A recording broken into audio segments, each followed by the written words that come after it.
जय श्री कृष्णा। राधे राधे मित्रों। पिछले वीडियो में आपने हेमकांत के उद्धार की कथा का श्रवण किया था। अब आगे की कथा का श्रवण कीजिए।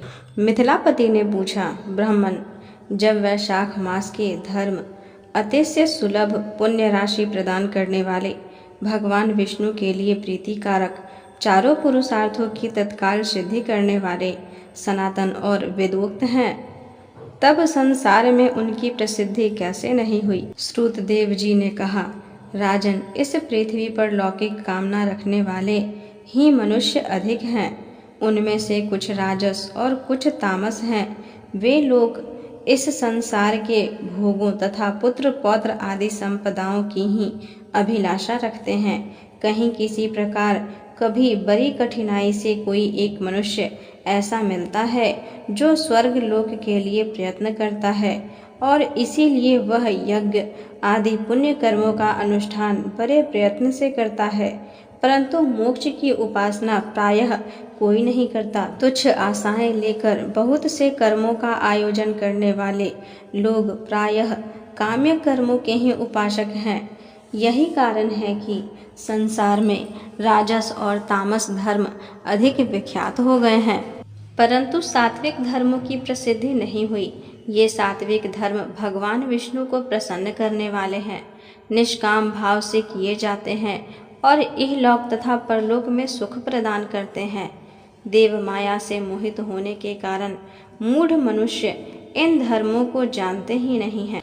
पूर्व काल की बात है, काशीपुरी में कीर्तिमान नाम से एक विख्यात चक्रवर्ती राजा थे। वे इक्ष्वाकु वंश के भूषण तथा महाराज नृग के पुत्र थे। संसार में उनका बड़ा यश था। वे अपने इंद्रियों पर और क्रोध पर विजय पा चुके थे। ब्राह्मणों के प्रति उनके मन में बड़ी भक्ति थी। राजाओं में उनका स्थान बहुत ऊंचा था। एक दिन वे मृग्या में आसक्त होकर महर्षि वशिष्ठ के आश्रम पर आए। वैशाख की चिलचिलाती हुई धूप में यात्रा करते हुए राजा ने मार्ग में देखा, महात्मा वशिष्ठ के शिष्य जगह जगह अनेक प्रकार के कार्यों में विशेष तत्परता के साथ संलग्न थे। वे कहीं पौसला बनाते थे और कहीं छाया मंडप, किनारे पर झरनों के जल को रोककर स्वच्छ बावली बनाते थे। कहीं वृक्षों के नीचे बैठे हुए लोगों को वे पंखा डुलाकर हवा करते थे, कहीं ऊख देते, कहीं सुगंध पदार्थ भेंट करते और कहीं फल देते थे। दोपहर में लोगों को छाता देते और संध्या के समय शरबत। कोई शिष्य घनी छाया वाले वन में झाड़ बुहार कर साफ किए हुए आश्रम के प्रांगणों में हितकारक बालुका बिछाते थे और कुछ लोग वृक्षों की छाया में झूला लटकाते थे। उन्हें देखकर राजा ने पूछा, आप लोग कौन हैं? उन्होंने उत्तर दिया, हम लोग महर्षि वशिष्ठ के शिष्य हैं। राजा ने पूछा, यह सब क्या हो रहा है? वे बोले, ये वैशाख मास में कर्तव्य रूप से बताए गए धर्म हैं, जो धर्म, अर्थ, काम, मोक्ष चारों पुरुषार्थों के साधक हैं। हम लोग गुरुदेव वशिष्ठ की आज्ञा से इन धर्मों का पालन करते हैं। राजा ने पुनः पूछा, इसके अनुष्ठान से मनुष्यों को कौन सा फल मिलता है? किस देवता की प्रसन्नता होती है? उन्होंने उत्तर दिया, हमें इस समय यह बताने के लिए अवकाश नहीं है। आप गुरु जी से ही यथोचित प्रश्न कीजिए। वे महायशस्वी महर्षि इन धर्मों को यथार्थ रूप से जानते हैं। शिष्यों से ऐसा उत्तर पाकर राजा शीघ्र ही महर्षि वशिष्ठ के पवित्र आश्रम पर, जो विद्या और योग शक्ति से संपन्न था, गए।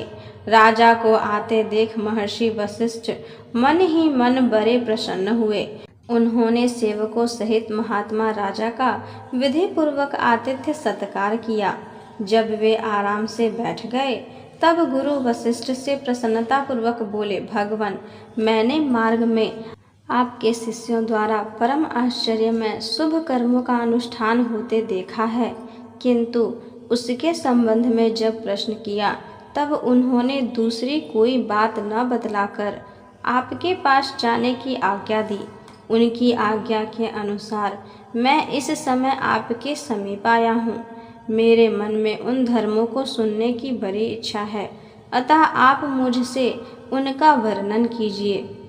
तब महायशस्वी वशिष्ठ जी ने प्रसन्नतापूर्वक कहा, राजन, तुम्हारी बुद्धि को उत्तम शिक्षा मिली है, अतः उसने यह उत्तम निश्चय किया है, भगवान विष्णु की कथा के श्रवण और भगवत कर्मों के अनुष्ठान में जो तुम्हारी बुद्धि की आत्यांतिक प्रवृत्ति हुई है, यह तुम्हारे किसी पुण्य का ही फल है, जिसने वैशाख मास में बताए हुए महाधर्मों के द्वारा भगवान श्री हरि की आराधना की है। उसके उन धर्मों से भगवान बहुत संतुष्ट होते और उसे मनोवांछित वस्तु प्रदान करते हैं।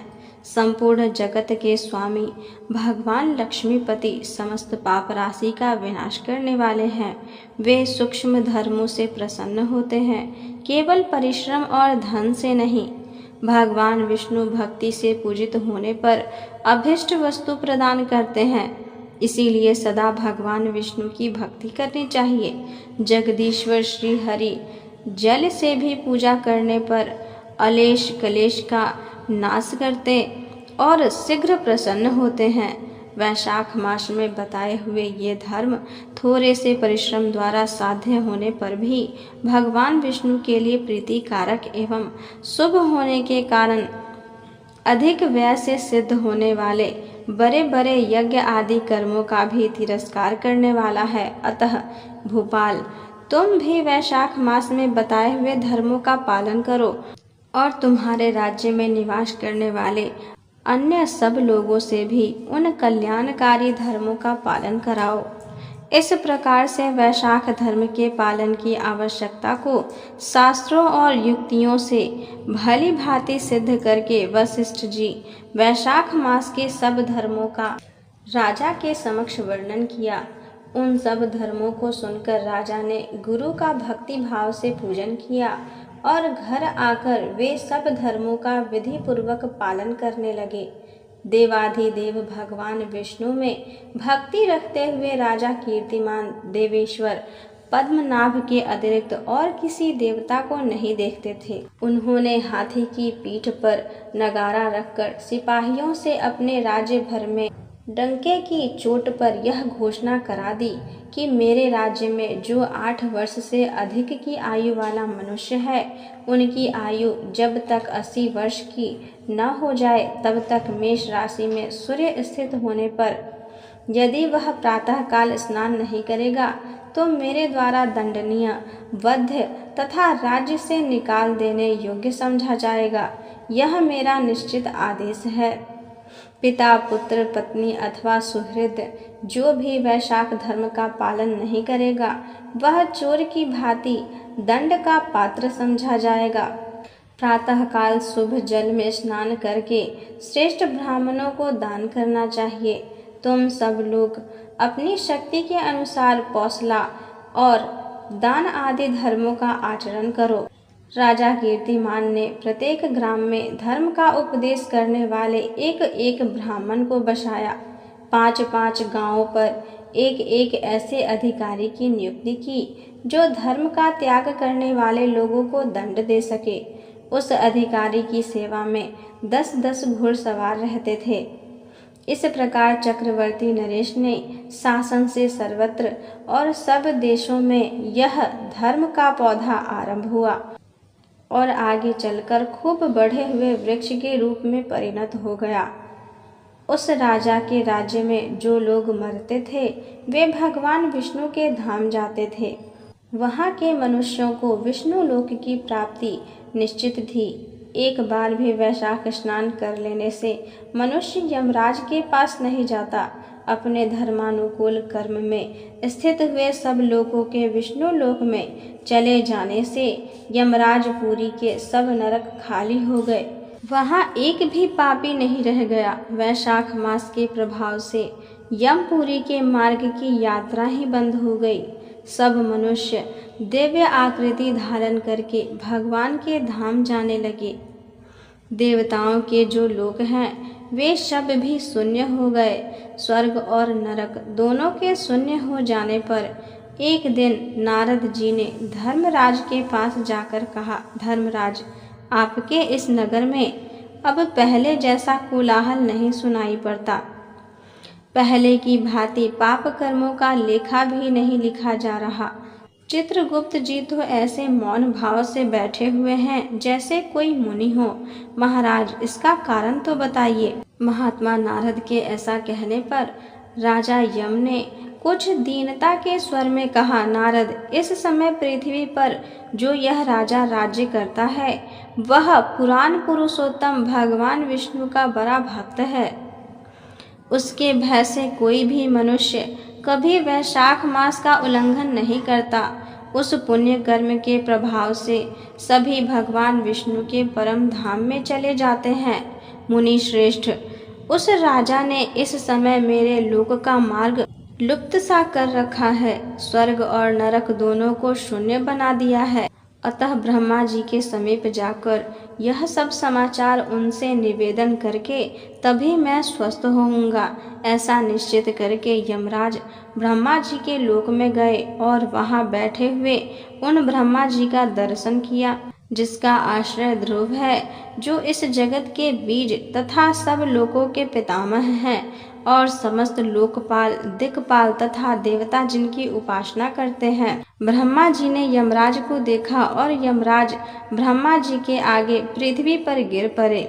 फिर यमराज ने कहा, कमलासन, काम में लगाया हुआ जो पुरुष स्वामी की आज्ञा का ठीक ठीक पालन नहीं करता और उसका धन लेकर भोगता है, वह काठ का कीड़ा होता है। जो बुद्धिमान मनुष्य लोभवश स्वामी के धन का उपयोग करता है वह 300 कल्पों तक तिर्यक योनि रूप में नरक में जाता है। जो कार्य में नियुक्त हुआ पुरुष कार्य करने में समर्थ होकर भी अपने घर में ही बैठा रहता है, वह विलाव होता है। देव, मैं आपकी आज्ञा से धर्म पूर्वक प्रजा का शासन करता आ रहा हूँ। मैं अब तक मुनियों और धर्म शास्त्रों के कथनानुसार पुण्यात्माओं को पुण्य के फल से और पाप आत्माओं को पाप के फल से संयुक्त किया करता था, परंतु अब आपकी आज्ञा का पालन करने में असमर्थ हो गया हूँ। कीर्तिमान के राज्य में सब लोग वैशाख मासोक्त पुण्य कर्मों का अनुष्ठान करके पितरों और पितामहों के साथ बैकुंठ धाम में चले जाते हैं। उनके मरे हुए पितर और मातामह आदि भी विष्णु लोक में चले जाते हैं।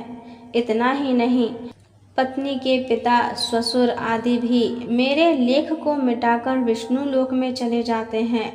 देव, बड़े बड़े यज्ञों द्वारा भी मनुष्य वैसी गति नहीं पाता है जैसी वैशाख मास में मिल रही है। संपूर्ण तीर्थों से, दान आदि से, तपस्याओं से, व्रतों से अथवा संपूर्ण धर्मों से युक्त मनुष्य भी उस गति को नहीं पाता जो वैशाख धर्म में तत्पर हुए मनुष्य को प्राप्त हो रही है। वैशाख में प्रातः काल स्नान करके देव पूजन, मास महात्म्य की कथा का श्रवण तथा भगवान विष्णु को प्रिय लगने वाले तदनुकूल धर्मों का पालन करने वाला मनुष्य एकमात्र विष्णु लोक का स्वामी होता है। और जगतपति भगवान विष्णु के लोक की तो मेरी समझ में कोई सीमा ही नहीं है, क्योंकि सब ओर से कोटि कोटि प्राणियों का समुदाय वहां पहुंच रहा है, तो भी वह भरता नहीं है। इस संसार में पवित्र और अपवित्र सभी लोग राजा की आज्ञा से वैशाख मास के धर्म का पालन करके विष्णु लोक को जा रहे हैं। लोकनाथ, उसकी प्रेरणा से संस्कारहीन मनुष्य भी वैशाख स्नान मात्र से बैकुंठ धाम में चले जाते हैं। वह केवल भगवान विष्णु के चरणों की शरण लेने वाला है। जान पड़ता है वह समस्त संसार को विष्णु लोक में पहुंचा देगा। जो पुत्र, धर्म, अर्थ, काम और मोक्ष के प्रतिकूल चलता हो, वह पृथ्वी पर माता के पेट से पैदा हुआ रोग है। वह अधम पुरुष अपनी माता का घात करने वाला कहा जाता है। किंतु राजा कीर्तिमान की माता और उसकी पत्नी का पुण्य संसार में विख्यात है। उसकी माता एकमात्र वीर जननी है और वह राजा निश्चय ही संसार में बहुत बड़ा वीर है। जिस प्रकार कीर्तिमान मेरी लिपि को मिटाने में उद्यत हुआ है, ऐसा उद्योग पुराणों में और किसी का नहीं सुना गया है। भगवान विष्णु की भक्ति में तत्पर हुए राजा कीर्तिमान के सिवा दूसरे ऐसे किसी को मैं नहीं जानता जो डंका बजाकर घोषणा करते हुए लोगों को ऐसी प्रेरणा देता हो और मेरे लोक के मार्ग को विलुप्त करने की चेष्टा कर रहा हो। आगे की कथा सुनने के लिए मेरे वीडियो को लाइक करें, अपने दोस्तों के साथ शेयर करें तथा मेरे चैनल को सब्सक्राइब करें। धन्यवाद।